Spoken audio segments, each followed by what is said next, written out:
जिस तरह हमने इंसानों के अंदर होम्योस्टेसिस का प्रोसेस देखा था, इसी तरीके से हम अब पौधों के अंदर भी देखते हैं कि जो पौधों के सेल हैं वो भी तो लिविंग होते हैं ना। तो उनको भी ऐसा माहौल चाहिए जो चेंज ना होता हो। अगर माहौल चेंज होगा उनका, तो उनके भी लिए भी जो है सेल के लिए वर्किंग के लिए मुश्किलात का सामना करना पड़ेगा। तो पौधे अब होम्योस्टेसिस कैसे करते हैं? हमारे अंदर तो होम्योस्टेसिस मुख्तलिफ़ तरीके से होती है, और उनके अंदर अब कैसे होम्योस्टेसिस होगी और उनके अंदर कौन से वेस्ट हैं जो कैसे निकालते हैं।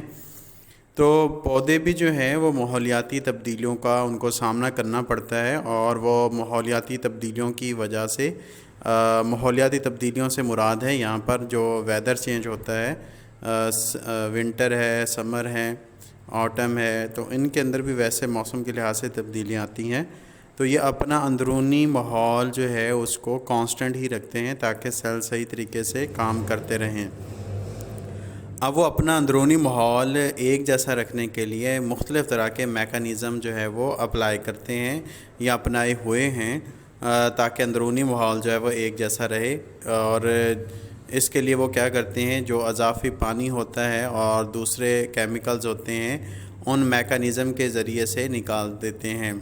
जो केमिकल्स होते हैं उनमें हमारे पास पौधों के पास जो चीज़ें आती हैं वो ऑक्सीजन है, कार्बन डाइऑक्साइड है और नाइट्रोजनस मटेरियल है। ये कुछ केमिकल्स यहाँ पे दिए हुए हैं और पौधों ने मेकानिज़म अपना लिए हुए हैं ताकि इन जो अज़ाफ़ी चीज़ें हैं इनको रिमूव किया जा सके। तो सबसे पहले हमारे पास पौधे के पास जो एक्स्ट्रा केमिकल जैसे कार्बन डाइऑक्साइड है और ऑक्सीजन है, इसको ये अपनी बॉडी से कैसे रिमूव आउट करता है। तो हम जानते हैं कि दिन के वक्त जो कार्बन डाइऑक्साइड है वो प्रोड्यूस होती है सेलुलर रेस्पिरेशन के अंदर। ये पौधों के अंदर दिन के वक्त होती है कार्बन डाइऑक्साइड की प्रोडक्शन, लेकिन इंसानों के अंदर कार्बन डाइऑक्साइड की जो प्रोडक्शन है वो 24 घंटे चलती रहती है, और सेलुलर रेस्पिरेशन का जो प्रोसेस है वो 24 घंटे जो है वो चलता रहता है। और कार्बन डाइऑक्साइड जो है वो प्रोड्यूस होती है सेलुलर रेस्पिरेशन के दौरान, जो पौधों में पैदा होती है दिन के अंदर, उसको इस्तेमाल कर लिया जाता है फोटोसिंथेसिस के अंदर। मतलब कि उस कार्बन डाइऑक्साइड को इस्तेमाल करते हैं डार्क रिएक्शन के अंदर और अपनी जो है वो फूड बना लेते हैं, ग्लूकोज या जिसको कार्बोहाइड्रेट्स कहते हैं उसको बना लेते हैं। तो दिन के वक्त तो ये वेस्ट प्रोडक्ट नहीं है कार्बन डाइऑक्साइड।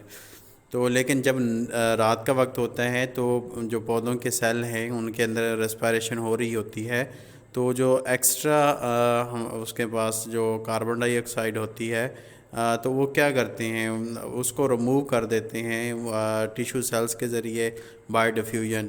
अब डिफ्यूजन एक ऐसा प्रोसेस है जिसमें जो गैसेस होती हैं वो मूव करती हैं हायर कंसंट्रेशन से लोअर कंसंट्रेशन की तरफ।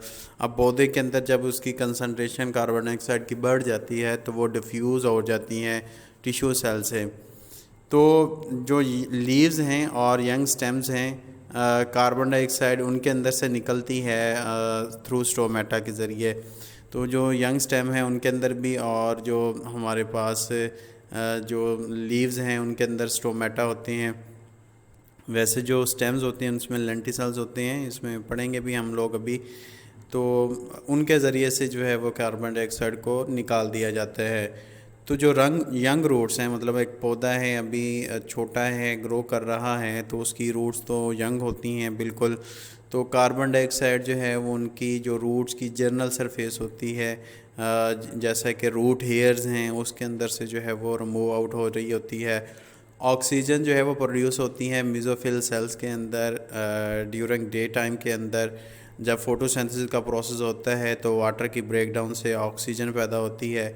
उस ऑक्सीजन को पौधे जो हैं वो इस्तेमाल करते हैं सेलुलर रेस्पिरेशन के अंदर, और जो अज़ाफ़ी ऑक्सीजन होती है जो बच जाती है पौधे के पास अपनी ज़रूरत से ज़्यादा होती है, उसको जो है वो सेल जो है वो रिमूव कर देते हैं स्टोमेटा के ज़रिए बाहर, और उस ऑक्सीजन को माहौल में शामिल कर दिया जाता है और उस माहौल से हम लोग जो है वो कार्बन डाइऑक्साइड को इस्तेमाल कर लेते हैं।